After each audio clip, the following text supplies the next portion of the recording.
Ola, moi boas. Hoxe faloche dende Varsovia, a capital de Polonia, o país no que estamos vivindo. Bueno, vou dicir estamos vivindo, probablemente cando ti vexas isto xa non estaremos vivindo aquí, porque se nos dá fatal subir vídeos cando os gravamos, pero sí que vivimos aquí durante 5 meses, así que ademais de na nosa canal encontrarás máis vídeos sobre este país, porque estivemos vivindo aquí 5 meses. Así que para velos, pois subscríbete para que che vayan aparecendo e seguir o noso contido e esas cousitas. Pois como te conto, estamos en Varsovia, a capital, porque onte decidimos vir, a verdade, porque as cousas están un pouco complicadas e así, pero dixemos, veña, vamos. Entón quero aproveitar a responder unha das preguntas que máis se nos fai é como organizamos as nosas viaxes. Pois onte pola mañá decidimos que íbamos vir a Varsovia, pola tarde collemos un tren, e pois no camiño reservamos un hotel. Fin da historia, non? E agora estamos comezando a descubrir Varsovia. Pasarémonos visitando Varsovia un total de 2 días e medio e hoxe comezaremos polo Parque Łasienki, que é no que normalmente, bueno, no que hai un edificio moi guai, un palacio na illa, que a verdade é que, como podes ver, mola. Tamén un anfiteatro, un templo exipcio, un pouquiño de todo por aquí. A verdade é que está bastante mal día, así que probablemente acabemos facendo museos hoxe. E a ver que nos trae esta cidade para nós.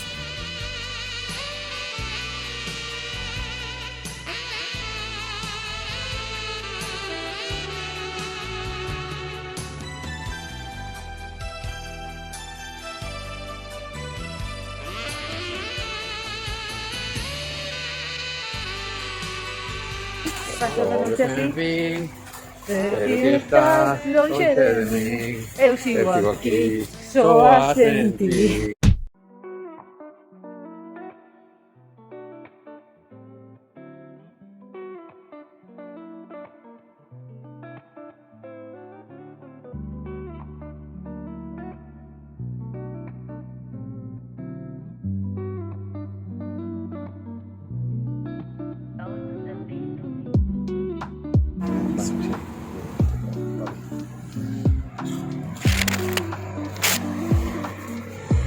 Smacznego! Smacznego.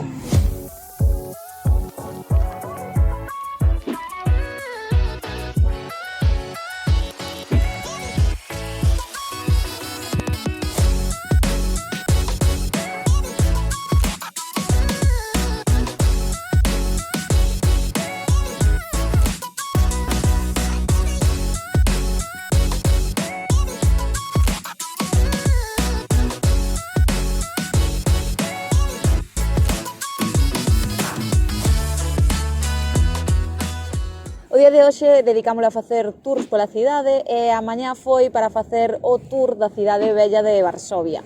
Este tour a min pareceme moi interesante, é unha das cousas que a min me gusta máis de Varsovia, en que soy un pouco raro eso, é que Varsovia foi prácticamente destruída durante a Segunda Guerra Mundial por bombardeos alemáns.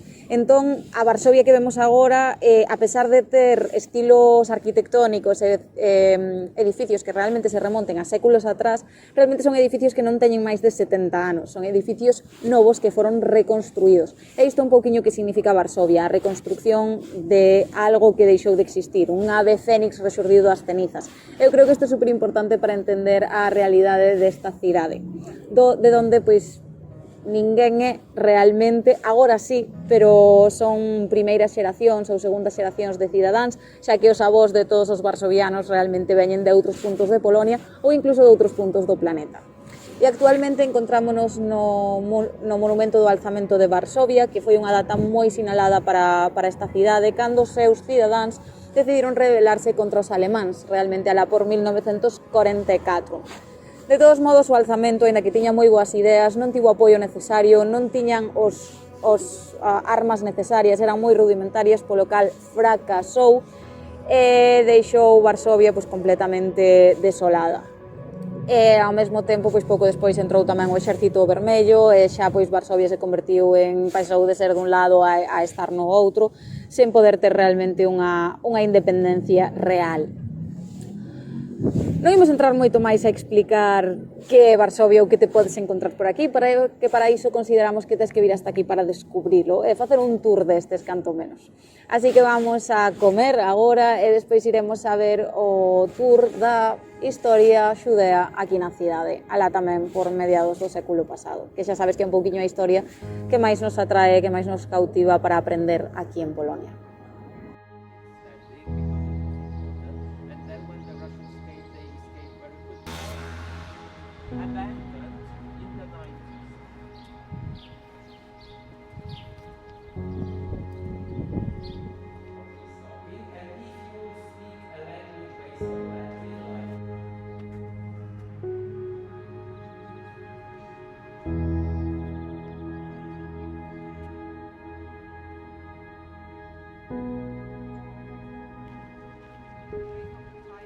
Bueno, hai un cachiño que rematamos este tour da tarde sobre a historia do pobo xudío aquí en Varsovia. A verdade é que aprendimos un montón de cousas novas, de figuras que foron destacadas tanto en momentos clave como o levantamento do gueto no 43, como despois no levantamento da propia Varsovia, así no 44. Sobre todo tamén historias sobre o que é a religión xudea, cousas que non sabíamos, e ao final é eso, moitas veces damos moitas cousas por sentadas e aprender sobre o seu comportamento, sobre tamén as emocións que levantaban no resto de poblacións, é algo que te fai entender un pouco máis temas da historia que descoñecías ata o momento. De feito, unha cousa moi interesante é que unha das cousas que se comenta nesto é que antes de que o gueto existira non era Varsovia un lugar multicultural no que todo o mundo estaba asimilado ou convivindo siquera, porque o que pasaba cos xudeus xa dentro da Varsovia anterior á guerra é que xa tiñan o seu propio sitio, non era un gueto, pero simplemente era como a comunidade, como pasa con moita diáspora de moitas nacionalidades noutros países que realmente simplemente se xuntan, pois non chegan a aprender a lingua do país no que están, cousas polo estilo. Que, por certo, este monumento que temos atrás é unha especie de...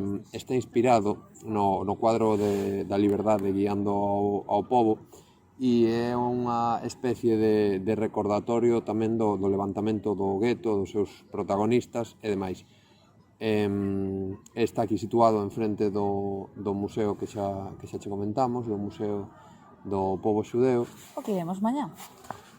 E nada, pareciunos un lugar magnífico para concluir con este día, que por certo, un momento tamén bo para lembrar que facer este tipo de free walking tours, os dous que fixemos nos hoxe, é unha forma fantástica de coñecer unha cidade, pateas un montón, percorres esquinas que pola túa conta non vas percorrer, ou polo menos en moitas ocasións van pasar desapercibidas. É unha forma moi boa tamén eso de contactar, de estar en contacto con unha persona que é local, que é daqui e que che vai contar moitas cousas que non vas coñecer de outra forma. E outra cosa que me gustou a mí moito, bueno, non sei se queres conseguir por aí, unha cosa que a mí me gustou moito, que tamén é super interesante de poder vivir nun país diferente, é que podemos facer bromas co noso guía sobre outras partes de Polonia nas que nos xa vivimos, como facendo bromas, como se ti falas de que os andaluces non acaban as palabras ou cousas polo estilo, non. Que ao final son estereotipos, pero son que a veces che van sentirte como parte desa comunidade, e a verdade é que é moi interesante poder facer esas bromas xa en Polonia. Sí, aprender que ao final non é o de sempre, non é o mismo vir un fin de semana a Varsovia que vivir nun país, experimentar o que se fai e como se vive en diferentes zonas e ao final acabar coñecendo un pouco máis profundamente a cultura da que te estás rodeando. Que estamos namorados. Vale. Así que nada, vémonos mañá e a ver que nos trae este último día por aquí por Varsovia. Quero cerveza. ¡Cerveza!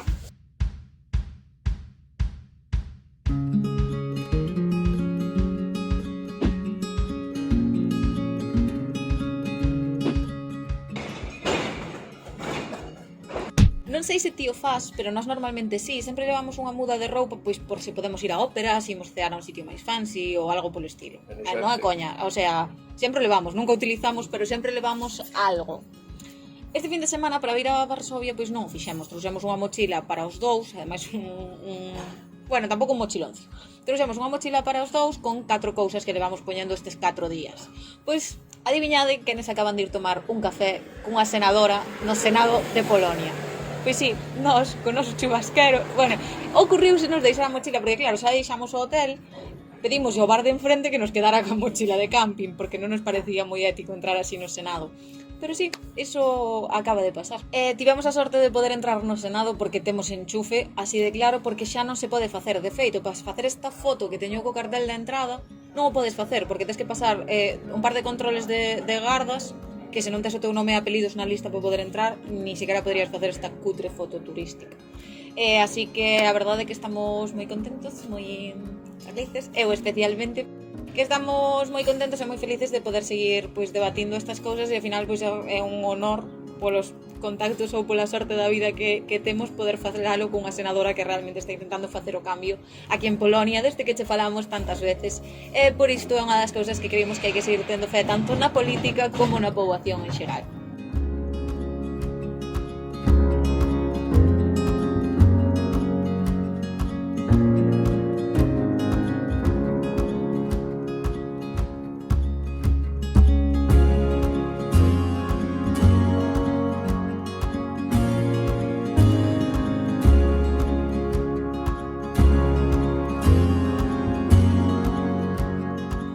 E aquí estamos de novo. Sí, na outra parte do monumento, noutro día diferente e despois doutra experiencia, e é que neste noso último día en Varsovia visitamos, Nuria por segunda vez, eu por primeira, o Museo da Historia do Pobo Xudío. Principalmente fala de Polonia e tamén de Varsovia, e bueno, hai moitas conclusións que eu personalmente saquei desta visita. A primeira foi de que a comunidade xudea leva moitísimos séculos en Polonia e prácticamente desde o principio foron, poderíamos utilizar o verbo utilizados por según que personalidades, gobernantes, etc., en función dos intereses destas personalidades. Digamos, por exemplo, si pensaban que iba a ser bo o comercio que traía aos xudíos para a comunidade, pois dabanlle según que dereitos, según que permisos para comerciar, etc. Isto traduciuse tamén na creación de barrios ou de zonas nas que os xudíos vivían máis agrupados, transmitían as súas, bueno, vivían en, non sei moi ben como iba a continuar con esa parte. As súas crenzas, a súa religión completa, os seus costumes, un pouquiño todo, e a súa lingua tamén. Entón, eso é algo que vai de antigo, non? A poboación xudía leva aquí moitísimo tempo. En do século XIII estamos falando. E nada, eso, desde que chegaron ata o paso durante a Commonwealth entre lituano-polaca, despois a anexión ao Imperio de Prusia. Xa decimos, os xudeus foron utilizados por unhas e outras forzas nos seus propios intereses para a súa comunidade. Eso traduciuse despois posteriormente en función de se ao gobernante lle interesaba ou non darlles máis ou menos dereitos, e eso derivou ata o momento un pouco máis contemporáneo, antes da Segunda Guerra Mundial, na que empezou a gromar xa antes, a finais do século XIX, o antisemitismo, traducido en revistas con corrente antisemita e demais, expulsión dos xudíos de según que áreas, etc. Por exemplo, na Rusia zarista, ao finales do XIX, emitiuse un decreto de que non podía haber poboación xudía. E moitas desas persoas foron as que chegaron nese momento da historia a Polonia e formaron comunidades en cidades moi importantes. Tanta xente que empezou a traballar en fábricas, en moitas áreas económicas do país, e incluso as mulleres nesa época víronse impulsadas a traballar principalmente nas fábricas en unhas condicións moi difíciles e moi duras, nas que apenas cobraban, non lles chegaba para manterse, e elas buscaban como unha forma de emancipación das súas familias para poder desarrollarse. Xa estamos falando de 1915-1920, nunha etapa moi complicada para Polonia en sí. Despois sí que chega unha parte de historia que é por todos máis coñecida, de feito ocupa unha área moi grande no museo, que é a parte dos anos da ocupación nazi, da Segunda Guerra Mundial, do Holocausto en xeral, e creo que o museo trata de forma moi boa, a continuidade é perfecta, méteche completamente dentro do que foi a historia. De feito, hai unha parte que creo que está moi ben remarcar, que é como empezou todo, e a mí me recordaba un pouco a como empezou todo isto na antigüedade cos xudíos nesta parte de Europa, e é que as prohibicións para os xudíos en partes de Polonia, falando ahora concretamente de Varsovia, non empezou por imos vos encerrar, imos vos exterminar. Ao principio empezou algo así como empezamos vos a prohibir en ter según que profesións, despois entrar en según que comercios, Ir a según que rúas, relacionarte con según que persoas, e empezáronse a decretar unha serie de prohibicións que ao final diferenciaron o que era a poboación xudía do resto de seres humanos que habitaban nesta cidade de Varsovia, e o que ven despois xa é por todos coñecido. E algo moi interesante tamén en torno a isto, que eu creo que está ben remarcar, é que estamos falando de que os xudeos, parte da poboación xudea polaca, chegaron a Polonia no século XIII, ou sexa que moitos son descendentes das persoas que chegaron aquí no século XIII, ou sexa, máis polacos que a maioría de polacos. Eu creo que isto tamén é moi remarcable, porque moitas veces, eu digo, porque eu tamén o fago, falamos de xudeos e falamos de polacos, cando a maioría de xudeos son polacos.